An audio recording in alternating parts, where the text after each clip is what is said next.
Bago nagtungo sa Batasang Pambansa sa proklamasyon, dumalo muna si Vice President-elect Leni Robredo sa Thanksgiving Mass sa St. Peter Parish Church sa Quezon City.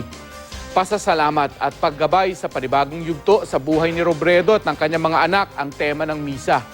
Dumalo ang buong campaign team ng Robredo, pati na ang mga volunteer at ilang taga-suporta.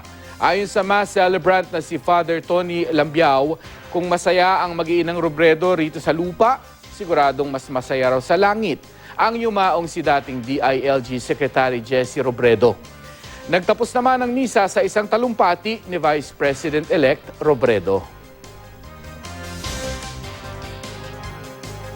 Hindi po ito tagumpay ko.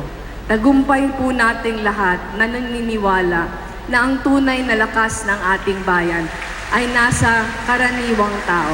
Sana po sa araw-araw na gagampanan ko po yung aking papel bilang pangalawang Pangulo, hindi pa din kayo magsawa sa pagbabantay sa akin.